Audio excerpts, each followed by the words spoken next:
Okay, the last Nizam refers to the last Nizam of Hyderabad. He was a man called Mukram Jah who made the Nizam in 1967. His grandfather, Osman Ali Khan, is probably better known to most Indians as being the richest man in the world.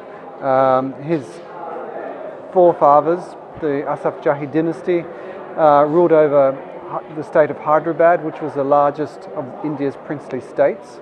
It was also the richest and the most powerful. It was the only state in India that got a 21-gun salute. And you know, the wealth of the Nizams was built up over centuries of conquest, and the fact that Hyderabad was situated on some of the richest diamond and gem fields in India. You know, the famous Golconda diamond mines were there. And of course, Hyderabad lost its independence in 1948, but in 1967, when the 7th Nizam died, Osman Ali Khan, what you had was the largest estate in the world. The inheritance that he left to his grandson, the subject of my book, was by far the largest fortune ever amassed in terms of sheer volume of jewels, diamonds. You're talking antiques, palaces, forts, land, something like 14,000 servants still on the books in 1967. So quite an extraordinary estate by any stretch of the imagination. And my book is essentially about what happened when Mukram Jah took over that in 1967. Well, I take a look at the you know, the entire dynasty really. I mean, I start off, you know, at the beginning of the dynasty. You know, go pretty quickly through the first 250 years or so, more or less to kind of set the stage for what happens next. I kind of wanted to show how what happened to Mukram Jah, the last Nizam, was almost preordained, if you like. I looked into the lives of the previous rulers of Hyderabad and how their powers were gradually taken over by the British, how they were emaciated really, they had very little control over their own affairs, how they were, it was a fairly dysfunctional dynasty and they were not very good at managing either their financial or their political affairs. To me, when Mukram Jah took over in 1967, he had unfortunately not learned from the history of his past and was destined to commit those same mistakes. Well, you know, a lot of that wealth was their own personal wealth. At various times over the history of the Asaf Jahi dynasty, the state itself nearly went broke. They always had their own, you know, their vaults full of jewelry and jewels and diamonds and, you know, gold ingots and things like that. That they didn't have to draw on, but the state itself was often so badly managed that they were literally, you know, on the verge of bankruptcy. And you know, that was often the result of bad management. There were some more enlightened rulers like, well, administrators like Salah Jung, who was Prime Minister till about 1883.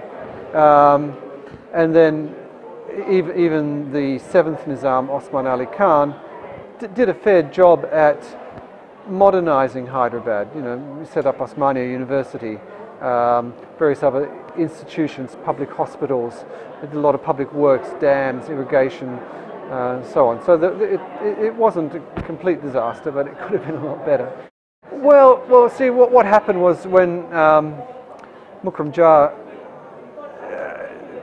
was made the 8th Nizam, everything basically went wrong after that. And that was partly, and I also wanted to show, of course, how his upbringing had got him to that point. He was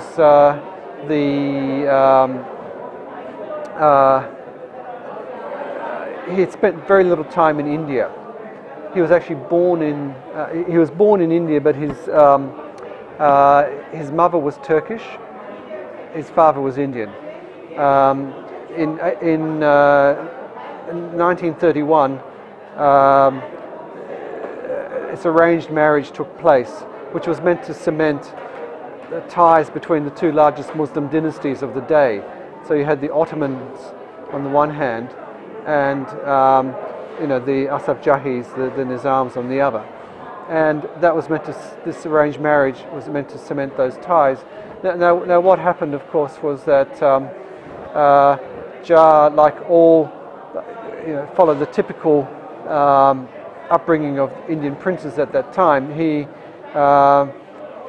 sent off to Harrow in England for his education. His youth was also interrupted by the Second World War. He was living in France until then, and then had to leave. He then went on to Cambridge and Sandhurst, and it was only and joined the British Engineer Corps for a while. So he spent very little time in India.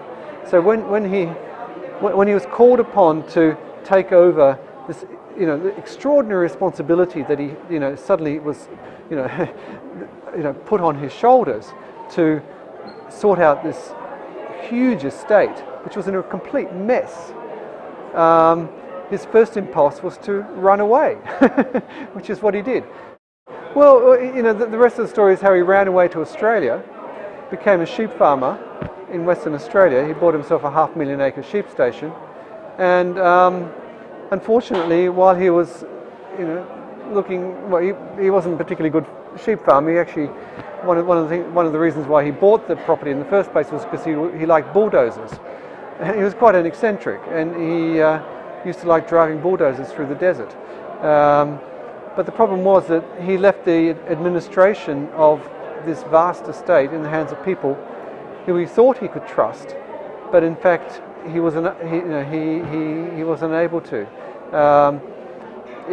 If he needed money suddenly, and one of the problems was that there was no cash. Okay, there was jewelry, there was property, there was antiques, there was all this immovable stuff, but there was no cash flow. In 1971, Indira Gandhi abolished the privy purses, for instance. So so if he ever needed cash, he would ring up his person he'd left in charge of the estate, and he'd say to them, "Listen, I need $100,000 to pay the salaries of the workers at my sheep station. Can you sell a piece of jewelry for me? And I need this very quickly." So, the person in Hyderabad or in Switzerland or wherever the stuff was located would, have to get the best price he could, and often it wasn't a particularly good price, and very little of what that piece actually sold for made it back into Jah's pocket. The rest was just siphoned off. I mean, people were just simply lining their pockets with whatever they could, and because most of it was, in the form of, jewelry, which is extremely portable and easy to nick, a lot of that went very quickly. So, again, in the space of 20 years, he basically went through the largest inheritance in the world and got himself to the point where he was down to his last few rupees. It ends with him having to sell everything he's got in Australia, he flees Australia and goes to Turkey, where he now lives in a small 2-bedroom flat overlooking the Mediterranean. In the meantime, he has come into some money because part of his inheritance was in the form of the crown jewels of Hyderabad, but these were in a trust, and although he wanted to be able to sell them on the open market, the Indian government stepped in and said, no, you can't, these are national treasures, and they ended up buying them, but at a fraction of the market price. And there was a lot of litigation which took until 2002 to sort out, by which time it was too late. So he's got the money from that to live on now. Oh, you know, he's still got a lot of relatives in Hyderabad, many of whom are extremely unhappy with the way things turned out. I mean, you know, right from the start, he had to deal with very you know, angry relatives who thought that. I mean, he inherited the entire estate, and you know, literally hundreds, if not thousands, of other people who claimed some sort of descent from the Nizams because they all had huge harems, for instance. You know, great granddaughters of some, you know, distant Nizam, who were just, you know, who thought that they were entitled to a share of this estate, and of course were unable to get it. So you know, he had a lot of enemies right from the start, and that animosity towards him still, unfortunately, exists.